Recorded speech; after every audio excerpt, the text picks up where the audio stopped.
In a development that has sent shockwaves through royal, legal, and diplomatic circles, Buckingham Palace confirmed tonight that the custody status of Prince Archie, age 7, and Princess Lilibet, age 5, has entered what officials are calling crisis territory. According to an exclusive source close to the Royal Child Welfare Office, both children have been formally removed from Meghan Markle's custodial influence following the delivery of a sealed legal brief to Windsor Castle at dawn. The trigger was not a single incident, but a pattern that reached a breaking point on January 31st, when Meghan Markle quietly withdrew both children from their private schools in Santa Barbara. No notice was given to the schools, no explanation was filed with the assigned court mediator, and, critically, no communication was sent to the UK liaison team responsible for monitoring the children's education and welfare under prior agreements. Within hours, a California school administrator flagged the unexplained withdrawal in an internal report titled, "No Show Immediate Concern." Neither Archie nor Lilibet was enrolled in a replacement school for the spring term. No forwarding academic records were requested. No future education plan was disclosed. On February 2nd, Princess Anne convened an unscheduled emergency summit inside Windsor Castle. Witnesses describe her entering the chamber carrying a red folder stamped "Immediate Custodial Breach, Markle Withdrawal." She placed it directly before King Charles and reportedly said, "We have tolerated image games for years, but this is not walking away from duty. This is walking away from the children." Inside the file were documents that alarmed royal legal and welfare advisors. Cancelled pediatric care appointments for both children, a standing instruction from Meghan's legal team to block all contact from royal education and child welfare officials, and signed financial records showing the dissolution of a £6.3 million education trust originally established for Archie and Lilibet's schooling in the UK. But the most explosive revelation came from a January 29th intelligence memo marked "Privileged and Confidential." The Royal Intelligence Advisory Group concluded that Meghan had spent the previous 4 months preparing for what insiders now describe as complete maternal disengagement. Key evidence included a non-disclosure agreement between Meghan and a Dubai-based media financier requesting the removal of all prior familial associations ahead of a solo brand launch. Internal correspondence from Meghan's legal team declining to participate in Prince Harry's proposed joint custody framework, and marketing contracts instructing that all references to Archie and Lilibet be scrubbed from Spotify and Netflix materials by Q2 2026. Royal legal advisors interpreted the findings as deliberate custodial abandonment. "This is not co-parenting," one palace official told The Times. "This is identity erasure." Princess Anne acted immediately, authorizing Sophie, Duchess of Edinburgh, to activate the Emergency Custodial Safeguard Protocol, opening a formal case documenting parental disengagement. The file was dispatched under joint jurisdiction to both the Royal Chancery Court and California Family Court. The turning point came later that afternoon. Prince William abruptly left an economic summit in Manchester and returned to Windsor. He was handed the same red folder. After reading the final page, he reportedly looked up and said, "This isn't about Meghan anymore. This is about the survival of 2 children, emotionally, legally, and historically." That night, Prince William and Princess Anne jointly ordered a full crisis briefing to the Royal Advisory Council. Their objective was unprecedented: to strip Meghan Markle of all custodial access, physical, legal, and symbolic, to the Windsor bloodline. For the first time in modern royal history, the Crown prepared to invoke structural guardianship over 2 minor children, not as punishment, but as protection, an extraordinary measure intended to prevent royal heirs from being lost in a public relations war. At dawn on February 3rd, that plan moved from theory to action. Prince William, escorted by Lord Hargrave and the Duchess of Edinburgh, entered the royal legal chamber and presented a Level 1 emergency custodial crisis brief. At 10:20 a.m., he formally invoked Appendix 4 of the Royal Succession Stabilization Act. And with that, the custody battle entered a phase from which there may be no return. The clause Prince William invoked had not been used since the abdication crisis of King Edward VIII. Buried deep within royal legal doctrine, it exists for one purpose only. When royal minors face the risk of erasure, displacement, or exploitation, the Crown may assume structural guardianship to preserve stability, heritage, and sovereign continuity. The vote inside the Royal Advisory Council was unanimous. What followed sent irreversible shockwaves through Meghan Markle's world and formally placed Archie and Lilibet back under the institutional protection of the Crown. Step 1. Passport freeze. All international travel rights for both children were immediately suspended. Effective at midnight, neither Archie nor Lilibet could be moved across international borders without dual authorization from the Princess Royal and the Crown's Child Welfare Council. This was not a custody transfer. It was a containment measure designed to prevent sudden relocation, jurisdiction shopping, or flight to non-Hague countries. Step 2. Commercial lockdown. Under the Windsor Privacy Act of 2023, all commercial use of the children's names, likenesses, voices, or any derivative Royal Sussex branding was frozen for a minimum of 5 years. No media projects, no licensing, no lifestyle branding. Any violation would trigger automatic injunctions across Commonwealth and U.S. courts. Step 3. The Royal Restoration Fund. Prince William authorized a £12 million trust dedicated solely to Archie and Lilibet's welfare. The fund covers trauma counseling, private education, long-term security, and supervised reintegration care. Palace officials were explicit.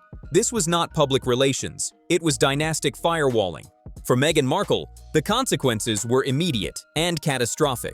When confirmation emerged that she had withdrawn both children from their California private schools without explanation, the Palace Internal Crisis Unit activated a dormant safeguard not used since the early 1940s, the Royal Guardianship Protocol. This centuries-old mechanism allows the Crown to assert custodial oversight when royal offspring face credible threats to their welfare or identity. Princess Anne, acting as head of the Crown's Child Welfare Committee, ordered an emergency meeting at Sandringham. Present were senior palace legal advisors, Prince William and, via secure video, Lord Alistair Pembroke of the Privy Council. The agenda was clear: establish jurisdiction, protect the children's psychological well-being, and halt any attempts to reposition them outside their constitutional identity. According to multiple insiders, Meghan's actions were not impulsive. Intelligence briefings suggested they were the opening move in a planned media repositioning. A solo docuseries centered on her struggles as a single mother had allegedly been pitched to a Middle Eastern production consortium. In that concept, Archie and Lilibet were no longer royal heirs, but emotional brand anchors. The monarchy had anticipated this. On January 31st, a sealed dossier prepared under Prince William's direction and verified by Royal Treasury auditors was submitted to the Privy Council.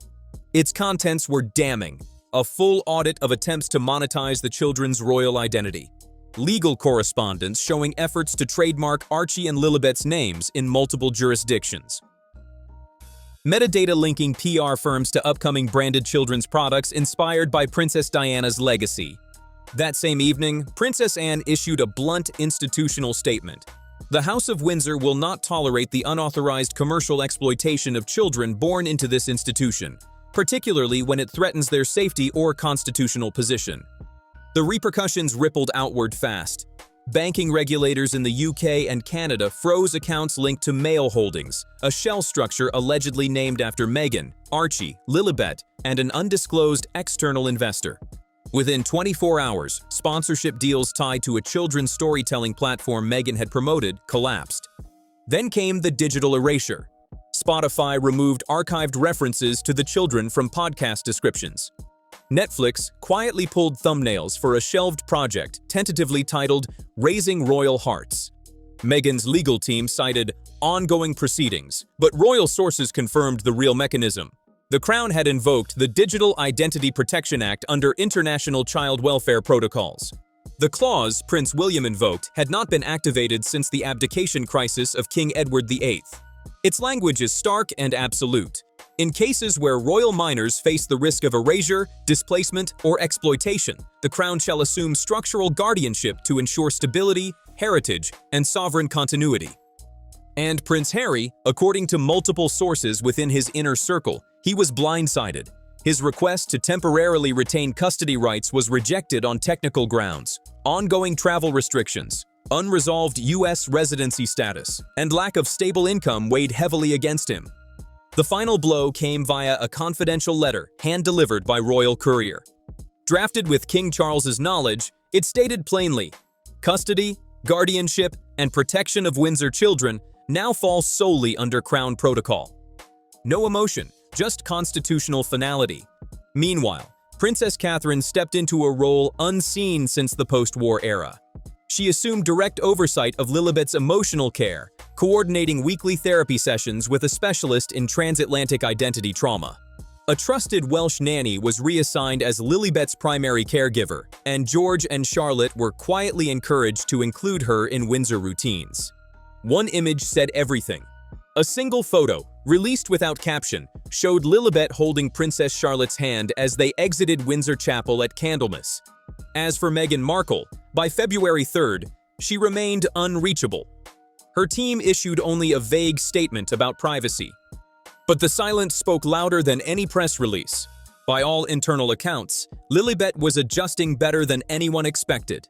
"She's calmer," a royal nanny disclosed anonymously. "She trusts Catherine completely. There's no fear in her routine anymore, only structure." Those words stood in stark contrast to the chaos unfolding thousands of miles away in California, where Meghan Markle's public and professional standing was collapsing at speed. In Los Angeles, the fallout was immediate and unforgiving. Netflix quietly suspended all pending negotiations tied to Meghan's solo projects. As for Prince Harry, insiders paint a grim picture. Sources close to Montecito claim he is emotionally unraveling, separated from Meghan, and struggling to stabilize. He has reportedly pleaded with Prince William for a private meeting with the children, without Meghan present. One confidant described it as desperation, not negotiation. He knows this may be his last chance to protect any part of that bond, the source said. But the most disturbing questions lingered unanswered. Why had Meghan erased all traces of her children from her media footprint days before the hearing? What evidence had William submitted to the Privy Council that caused such a swift institutional response? And why were Hollywood executives now quietly blacklisting Meghan with no public explanation? At exactly 10 a.m., inside the Royal Household Child Welfare Chamber, Princess Anne rose to deliver her second briefing in under 48 hours. This time, the audience was not the press. It was a sealed courtroom. UK High Court judges, child welfare officials, and senior Privy Councillors assembled under emergency protocol. Anne's tone was surgical. "We are no longer speaking in hypotheticals," she said. "The children in question, Archie Harrison and Lilibet Diana, have been placed in emotional jeopardy through the conscious disengagement of their mother. Miss Meghan Markle's actions constitute a breach of the Windsor Accord custodial monitoring protocol." As Anne spoke, images were circulating across international media. Meghan, photographed days earlier aboard a luxury vessel in Doha, champagne in hand beside a Middle Eastern media financier. To the public, it suggested freedom and power. To the Crown, it signaled something far darker: abandonment wrapped in spectacle. According to internal briefings compiled by Princess Catherine and submitted to the court, Meghan had failed to respond to 3 urgent notices concerning the children's health, education, and psychological welfare. One notice documented Archie's sudden withdrawal from classroom interaction. Another detailed Lilibet's recurring night terrors and violent imagery in her drawings. No responses were returned, not even a digital acknowledgement.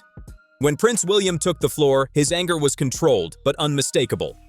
"We are no longer discussing reputational damage," he said.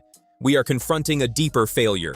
Children born into the Windsor lineage deserve protection, not exploitation, and certainly not abandonment when they become inconvenient." He then introduced a sealed affidavit authored by a former Sussex staffer. The document described a chilling internal remark made by Meghan shortly before her withdrawal from active parenting responsibilities. "Let the Crown raise them. I have an empire to rebuild." That sentence detonated inside the chamber. Prince Edward later confided to aides that he had never seen William so visibly shaken, not even after the Netflix fallout. "This wasn't about Meghan anymore," Edward reportedly said. "It was about George, Charlotte, Louis. William saw their future in this crisis, and he drew the line." Back in California, Meghan's legal team issued a sterile statement rejecting the UK's findings as non-binding under California family law. But the dismissal proved catastrophic. Princess Anne immediately coordinated with the Foreign Office to activate a bilateral family protection clause embedded in the post-Brexit Windsor Convention. The clause had not been invoked in modern times. It existed for moments of absolute last resort, when a royal child faced demonstrable risk beyond Britain's borders and parental authority was deemed compromised.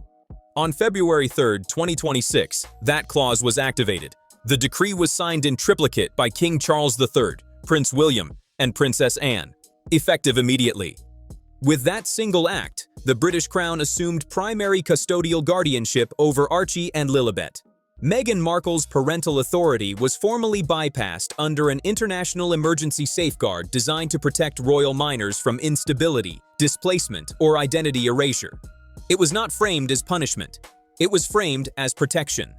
The final operational step unfolded quietly. A private jet chartered by the UK Foreign Office touched down at Santa Barbara Airport under a sealed mission designation, Operation Dandelion. The flight manifest listed 2 senior child welfare officers, a royal legal envoy, and a pediatric trauma specialist. Their mandate was limited but precise: to assess conditions, ensure compliance with international custody directives, and prepare for a controlled extraction should further disengagement occur. No sirens, no confrontation. Only law. As this unfolded, Meghan's inner circle began to fracture. As the world waited for Meghan's next move, attention turned to Prince Harry.